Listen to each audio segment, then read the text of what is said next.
الفاتحة.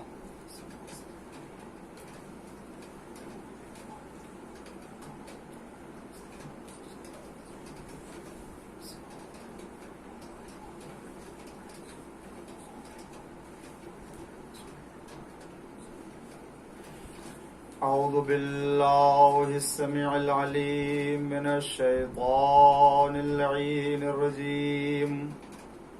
بسم الله الرحمن الرحيم. الحمد لله المعروف من غير رؤية، والخالق من غير منصبة. خلق الخلائق بقدرته واستعبد الأرباب بعزته، وسعد العظماء بجوده. والصلاة والسلام والتحية والإكرام على البشير النذير السراج المنير، حبيب إله العالمين أبي القاسم محمد، اللهم صل على محمد وعلى محمد وعلى آله الطيبين الطاهرين المعصومين المظلومين المنتخبين المنتجبين الغر الميامين الذين أذهب الله عنهم الرجس وطهرهم تطهيرا. اللهم صل على محمد وعلى محمد لا سيما الإمام المبين بقية الله في الأرضين، الحجة الثاني عشر والمهدي المنتظر، عجل الله تعالى فرجه الشريف. اللهم لعن ولا ظالم ظلم حق محمد وآل محمد، وآخر تابع له على ذلك. اللهم لعن العصابة التي جاهدت الحسين وشايعت وبايعت وتابعت على قتله. اللهم لعنهم جميعا. أما بعد، فقد قال الله الحكيم في قرآن الكريم وقوله الحق. بسم الله الرحمن الرحيم. يا أيها الذين آمنوا اتقوا الله وكونوا مع الصادقين. صلوات پڑھ دیجئے محمد وآل محمد پر. اللهم صل على محمد وعلى محمد. ناظرین اکرام، یہ عشر مجالس محرم کی 9ویں مجلس ہے جو کربلا اور ہدایت کے عنوان سے اس کے معروضات کو آپ کے سامنے پیش کرنے کی سعادت حاصل کر رہا ہوں، اور اسی آیہ کریمہ کی تلاوت کی جو روزانہ مجلس کا عنوان قرار پاتی ہے کہ ارشاد حضرت احدیت ہو رہا ہے: اے ایمان والو، تقوی الہی اختیار کرو اور سچوں کے ساتھ ہو جاؤ. پروردگار عالم صاحبان ایمان کو اور جو صاحبان تقوی ہیں ان دونوں کو صادقین کے ساتھ رہنے اور صادقین کے ساتھ ہو جانے کی سفارش اور تاکید کر رہا ہے اور حکم دے رہا ہے: کونو، ہو جاؤ، مع الصادقین، سچوں کے ساتھ.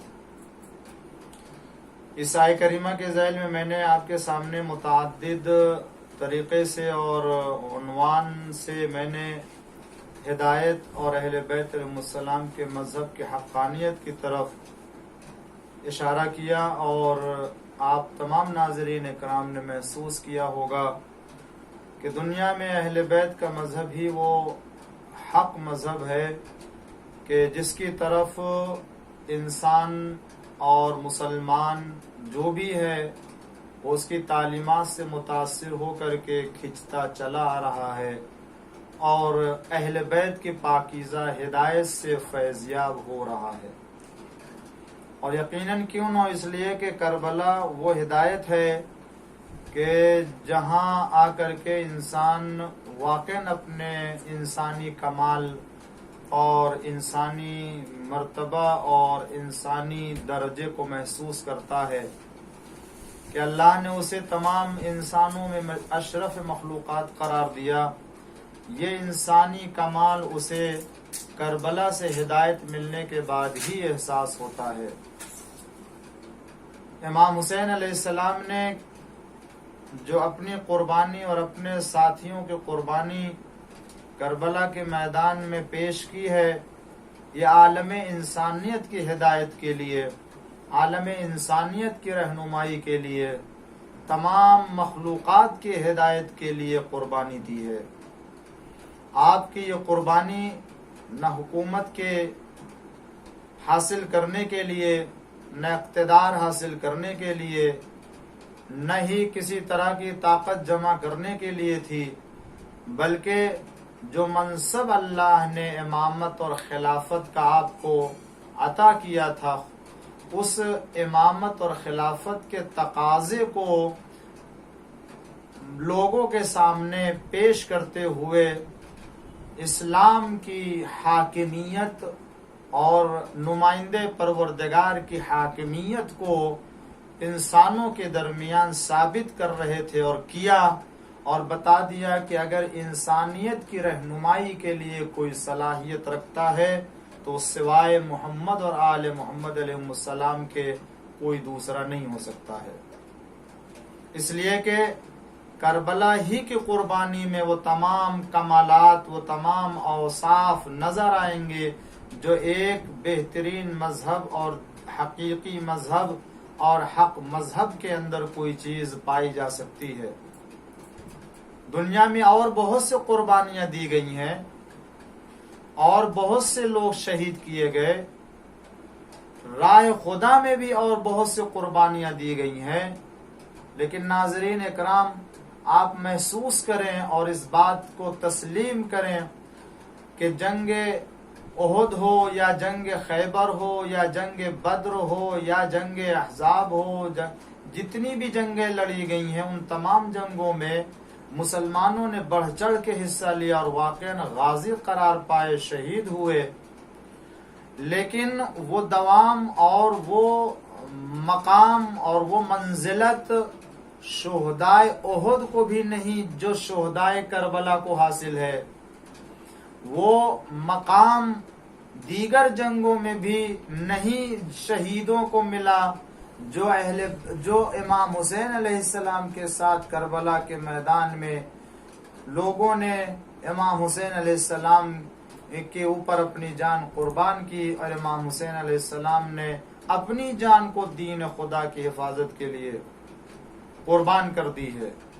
یہ اس بات کی دلیل ہے کہ امام حسین کی قربانی دیگر تمام قربانی سے افضل قربانی، سب سے بافضیلت قربانی اور سب سے عظیم قربانی ہے کہ جس قربانی کی برابری نہیں کی جا سکتی ہے۔ اور اس کی دلیل یہ بھی ہے کہ اس قربانی کے اوپر اور اس شہادت کے اوپر کتنے پردے ڈالے گئے، اس حقیقت کو چھپانے کے لیے کتنے پردے ڈالے گئے۔ لوگوں نے امام حسین علیہ السلام کی اس قربانی سے متعلق کیسی کیسی رائے قائم کی، کیسے کیسے افراد آئے جنہوں نے امام حسین کی شہادت کو کم رنگ بنا کر پیش کرنے کی کوشش کی، کتنی حکومتوں نے شہادت حسین ابن علی کو نہ بیان کرنے، عزائے حسین کو نہ ہونے، زیارت امام حسین کے لیے نہ جانے کی کوشش کی۔ حکومتیں آئیں، سلطنتیں آئیں، طاقتیں آئیں، ان تمام لوگوں نے کوشش کر لی ہر زمانے میں، مگر کوئی کوشش کامیاب نہیں ہوئی، بلکہ آج 1442 ہجری کا محرم دیکھیں کہ دنیا میں وبا اور بلا اور یہ بیماری پھیلنے کے باوجود کوئی گوشہ ایسا نہیں ہے کہ جہاں عزاداران امام حسین جس شکل میں بھی ہو، جس طرح سے بھی ہو، عزائے حسین نہ منا رہا ہو۔ اور سارے خطرات کو مول لیتے ہوئے امام حسین کے اوپر اپنی جان قربان کرنے کو تیار ہے۔ کل امام حسین اور ان کے ساتھیوں نے کربلا کے میدان میں قربانی کی، آج ان کا چاہنے والا بھی یہ آرزو کرتا ہے کہ اے کاش ہم بھی ہوتے کربلا میں تو ہم اپنی جان قربان کر دیتے۔ دنیا کی قومیں کربلا اور کربلا کی شہادت سے درس حاصل کرتی ہیں، دنیا کی مختلف قومیں کربلا اور کربلا کی شہادت سے اور کربلا والوں سے ہدایت حاصل کرتی ہیں، اس لیے کہ یہ ہدایت کا سلسلہ امام حسین علیہ السلام کے قیام ہی کے وقت سے شروع ہو گیا تھا۔ جہاں اپنے ہیں وہ بھی ہدایت پا رہے ہیں، جو غیر ہیں وہ بھی ہدایت حاصل کر رہے ہیں، ہر ایک ہے کہ جو امام حسین علیہ السلام کے الہی اور پاکیزہ اور پاک قیام سے ہر ایک ہے کہ جو فیضیاب ہو رہا ہے۔ وہ اگر عیسائی مذہب رکھنے والا ہے تو وہ بھی آ کے امام حسین کے قدموں پہ سر تسلیم خم کرتا ہے، اور اگر وہ یزید کی فوج سے جنرل اور افسر اور 1000 فوج کا جو ہے وہ ذمہ دار بن کر کے آتا ہے تو وہ بھی آ کر کے امام حسین علیہ السلام کے قدموں میں گر جاتا ہے۔ یہ کربلا اور کربلا کی داستان سے، اور ابھی شہید نہیں ہوئے ہیں، اور شب عاشور کس طریقے سے حر ابن یزید ریاحی امام حسین علیہ السلام کے قدموں پہ آتا ہے اور آگنے کے بعد اپنے سر کو رکھ دیتا ہے، فرزند رسول میری خطا معاف ہو سکتی ہے۔ اس سے بڑھ کر کے اور کیا ہدایت ہو سکتی ہے؟ حسین دین ہے، حسین دین کو پناہ دینے والے ہیں۔ شاہ است حسین دین است حسین دین پناہ است حسین۔ امام حسین علیہ السلام واقعاً دین کو پناہ دینے والے اور دین کو حیات دینے والے ہیں، کہ اگر آج حسین ابن علی اور ان کے ساتھیوں کی قربانی نہ ہوتی تو آج دین اس شکل میں ہمارے سامنے نہ ہوتا۔ اور اس کی وجہ یہ ہے کہ کل حسین ابن علی نے میدان کربلا میں جو دین خدا کی بقا کے لیے ایثار قربانی دی ہے، وہ یہ قربانی ہے کہ جس کے لیے دنیا کا کوئی عام انسان اور غیر معمولی انسان بھی آمادہ نہیں ہوگا کہ ایک دن میں، ایک دوپہر میں اپنے بھرے گھر کو اجاڑ دے اور سارے گھر کو دین خدا کے اوپر قربان کر دے، وہ چاہے گود کے پالے ہوں، چاہے وہ بھتیجے ہوں، چاہے وہ بھائی ہوں، چاہے وہ بھانجے ہوں، چاہے وہ خود اپنے بیٹے ہوں، چاہے گود کا پالا شش ماہ اصغر ہی کیوں نہ ہو یا کڑیل جوان علی اکبر ہی کیوں نہ ہو، اپنے جگر کے ٹکڑے کو قربان کر دینا دنیا میں ہر ایک انسان کے بس کی بات نہیں ہے۔ دنیا میں انسان اپنے بیٹوں کو، اپنے اولاد کو بچا کے رکھتا اور ہر مصیبت اور ہر پریشانی سے محفوظ رکھ کے رکھتا ہے کہ کہیں کسی طرح کا کوئی آسیب، کسی طرح کی کوئی نقصان، کسی طرح کا کوئی اسے ضرر نہ ہونے پائے۔ لیکن یہاں ہم کربلا کے میدان میں دیکھتے ہیں کہ امام حسین علیہ الصلاۃ والسلام کے پاس جو کچھ بھی ہے وہ سب راہ خدا میں قربان کر دے رہے ہیں۔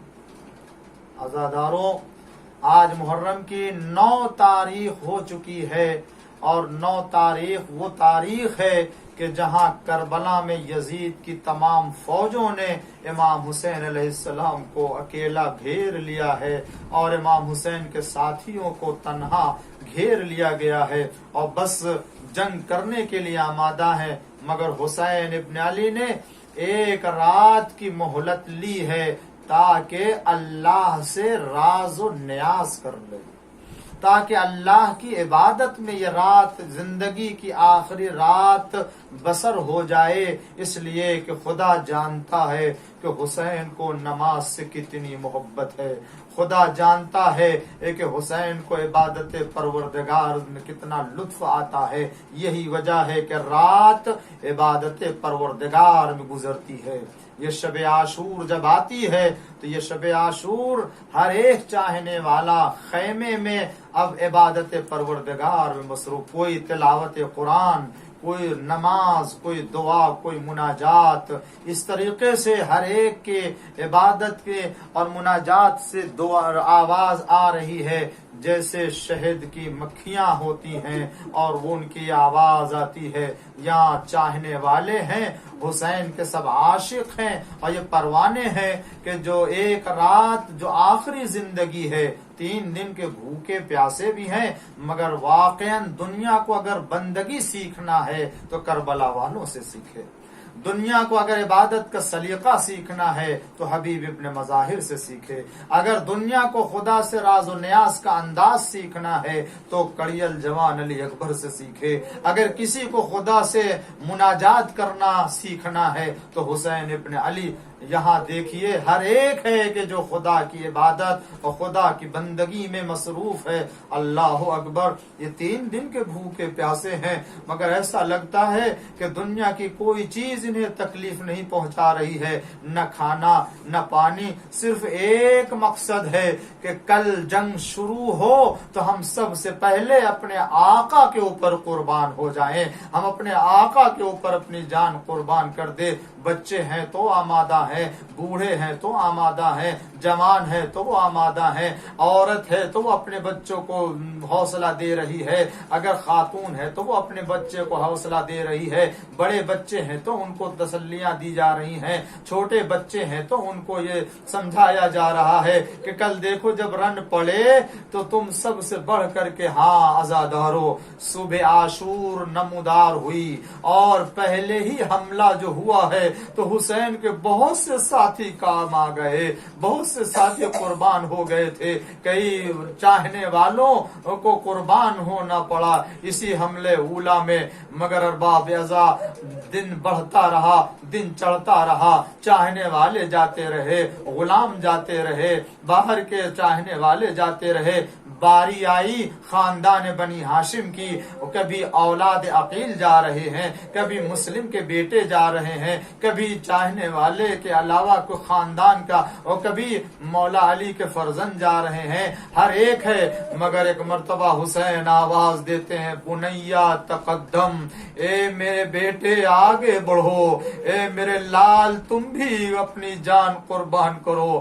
ہاں ارباب ازا علی اکبر آتے ہیں بابا کی خدمت میں اور ایک مرتبہ فرماتے ہیں، اے علی اکبر تم جا کے پہلے خیمے سے تو رخصت ہو لو، اس لیے کہ انہوں نے بڑی زحمتوں سے تمہیں پالا ہے۔ اکبر آتے ہیں خیمے کی طرف، کس خیمے میں؟ جہاں شہزادی زینب تشریف فرما ہے۔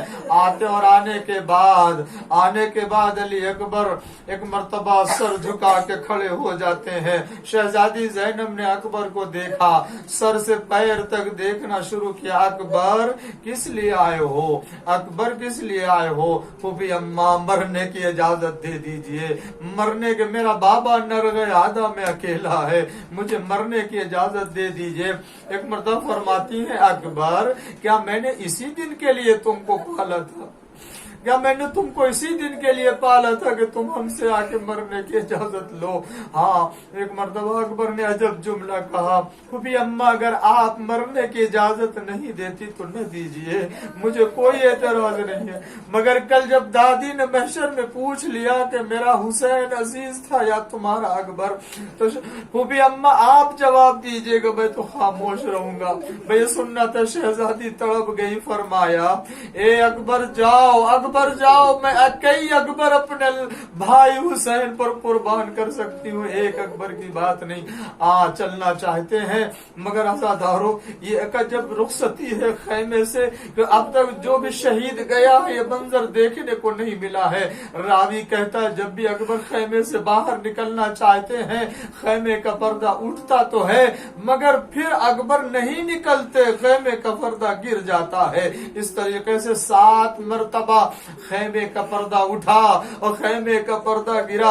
ارے کوئی ایسا تھا کہ جو اکبر کو روک لیتا تھا, دامن پکڑ کے اسے کھینچ لیتا تھا, اکبر پھر اندر آ جاتے تھے. اے عزادارو, میں نے روایت تو نہیں دیکھی اور نام نہیں دیکھا کہ یہ کون ہے کہ جو اکبر کا دامن پکڑ کے کھینچ لیتا ہے, مگر میرا دل تو یہ کہتا ہے کہ اگر کسی بزرگ نے روکا ہوتا تو دامن نہ پکڑا ہوتا, اگر کسی بڑے نے روکا ہوتا تو اکبر کے شانے کو پکڑا ہوتا, بازو کو پکڑ کے روکا ہوتا. یہ دامن کا پکڑنا بتا رہا ہے جب نہیں. اکبر کی ننھی سکینہ, اکبر کی ننھی بہن سکینہ آگے بڑھ کے دامن پکڑ لیتی ہوئے, بھائی ارے جو بھی گیا واپس نہیں آیا. اے میرے بھائی, ارے تم بھی مجھے چھوڑ کے جا رہے ہو. عجب نہیں سکینہ نے یہ مرثیہ پڑھا ہو, مگر آئے, رخصت ہو کر کے آئے حسین کے خدمت میں اور فرمایا میں اجازت لے کے آیا ہوں. بس باپ ہے کیسے اجازت دے عزادارو, مگر آج تو ہر ایک کو قربان ہونا ہے. آج تو حسین کو بھی اپنی جان قربان کرنا ہے. آج تو خدا حسین کو بھی شہید دیکھنا چاہتا ہے. یہ کتنا بڑا کلیجہ ہونا چاہیے کہ حسین اپنے کلیل جوان علی اکبر کو مرنے کے لیے بھیج رہے ہیں. اور اکبر کو سجایا گھوڑے پر اور اس کے بعد چلے. جب تھوڑی دیر بعد چلے تو اکبر نے آہٹ محسوس کی. ایسا لگتا ہے کہ کوئی آ رہا ہے, کوئی آ رہا ہے. کسی کے ساتھ ایسا نہیں ہوا ہے. عزادارو ذرا سوچ لے, تصور کر لے, بس تصور سے ہی آنکھوں میں آنسو آ جاتے ہیں کہ کسی شہید اور کسی بھی سوار کو رخصت کرنے کے بعد حسین اس کے پیچھے پیچھے گئے ہوں. ایسا نہیں. ہاں عزادارو, کیسے ہو سکتا ہے؟ اب تک کسی ایسے بیٹے کو بھیجا بھی تو نہیں تھا رن میں. اسی لیے جب بیٹے کو رخصت کر دیا تو خود بھی کمر پہ ہاتھ رکھے ہوئے. اب جو اکبر نے مڑ کے دیکھا, ضعیف باپ کمر پہ ہاتھ رکھے ہوئے چلا آ رہا ہے. عزادارو, اگر آپ کے اولاد والے ہیں تو سوچے کیسے اپنے بیٹے کو مرنے کے لیے بھیجے اور صبر کر لے. حسین اسی لیے پیچھے پیچھے. مگر ایک مرتبہ فرمایا اکبر نے, بابا آپ نے تو مجھے رخصت کر دیا ہے, اب پھر کیوں آ رہے ہیں؟ فرمایا یہی جملہ فرمایا, اے اکبر اگر صاحب اولاد ہوتے تو یہ سوال نہ کرتے, مگر ایک بات کا خیال رکھنا, جب تک ہمارا تمہارا سامنا ہو مڑ مڑ کے دیکھتے جانا. یعنی کیا؟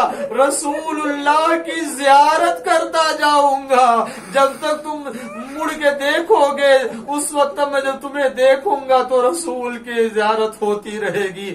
آئے میدان میں جہاد کیا.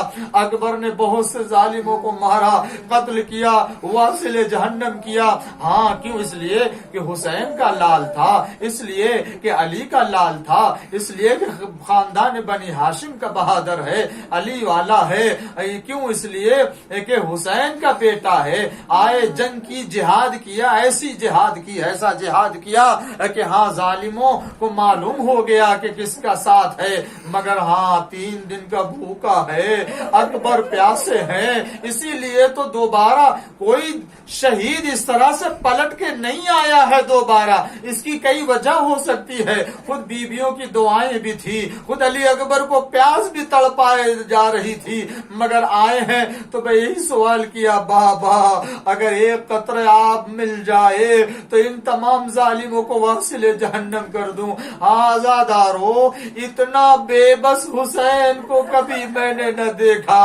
کربلا کے میدان میں اکبر حسین سے پانی مانگ رہے ہیں اور ساقیے کوثر کا لال اتنا بے بس ہے کہ وہ اپنے بیٹے کو پانی نہیں دے سکتا. بس آپ نے انگوٹھی دی, کہا بیٹا جاؤ اب تم حوض کوثر سے سیراب ہوگے. اکبر آئے میدان میں, پھر جہاد کیا.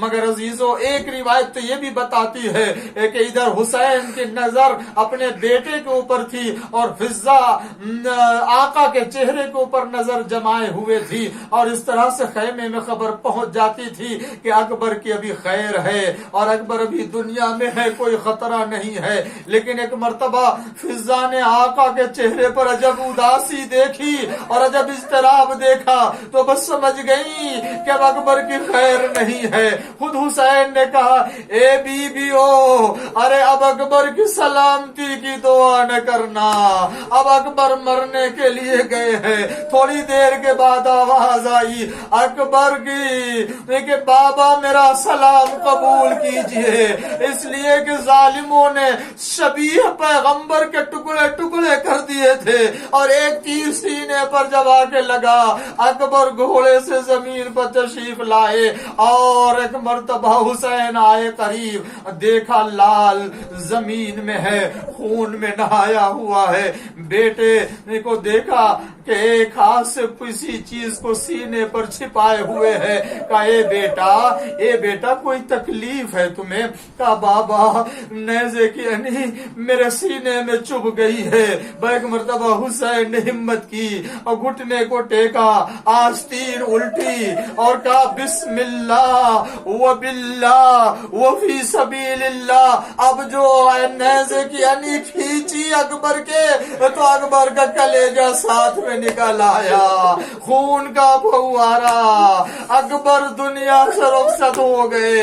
حسین نے مرثیہ پڑھا اے بیٹا لال ارے تم اس ضعیفی میں باپ کو چھوڑ کے چلے گئے. اے بیٹا تم تو دنیا کے ہم و غم سے نجات پا گئے, اور یہ باپ اکیلا دنیا میں رہ گیا.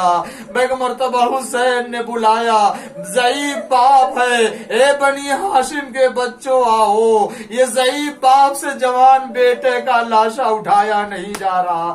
آئے بنی ہاشم کے بچے آئے, اکبر کا لاشا اٹھایا. حسین چلے در خیمہ پر آئے. اب جو خبر اندر خیمے میں گئی, لیلا کو معلوم ہوا بیٹا آیا. ایک مرتبہ کسی نے جا کے خبر دی کہ لیلا تمہارا بیٹا آ گیا ہے, مگر ان کو بھی خیمے میں در دکھائی نہیں دے رہا تھا. کہا ہاں میں بھی چاہ رہی ہوں کہ جا کے اپنے بیٹے کا دیدار کر لوں, مگر مجھے خیمے سے نکلنے کا راستہ نظر نہیں آ رہا ہے. عزاداروں معلوم ہے یہ اس لیے کہ جب کسی کے دل کے اوپر بہت بڑا صدمہ ہوتا ہے تو آنکھوں کی روشنی چلی جاتی ہے. اسی لیے تو ماں کو خیمے سے نکلنے کا در نظر نہیں آ رہا تھا. ارے عزاداروں جب ماں کا یہ حال تو وہ چاہنے والا باپ حسین نے کس طرح سے اپنے کو سنبھالا ہوگا. واہ اکبرا واہ حسینا واہ مظلوما. وَسَيَعْلَمُونَ الَّذِينَ أَيَّ مُنْقَلَبٍ يَنْقَلِبُونَ رِضًا بِقَضَائِهِ وَتَسْلِيمًا لِأَمْرِهِ. پروردگارا بحق الزہرا و ابیہا و بعلہا و بنیہا وسر المستودع فیہا. معبود ہماری عبادتوں کو قبول فرما. پروردگار امام زمانہ کے ظہور میں تعجیل فرما. معبود ہم سب کو امام کی پناہ میں محفوظ فرما.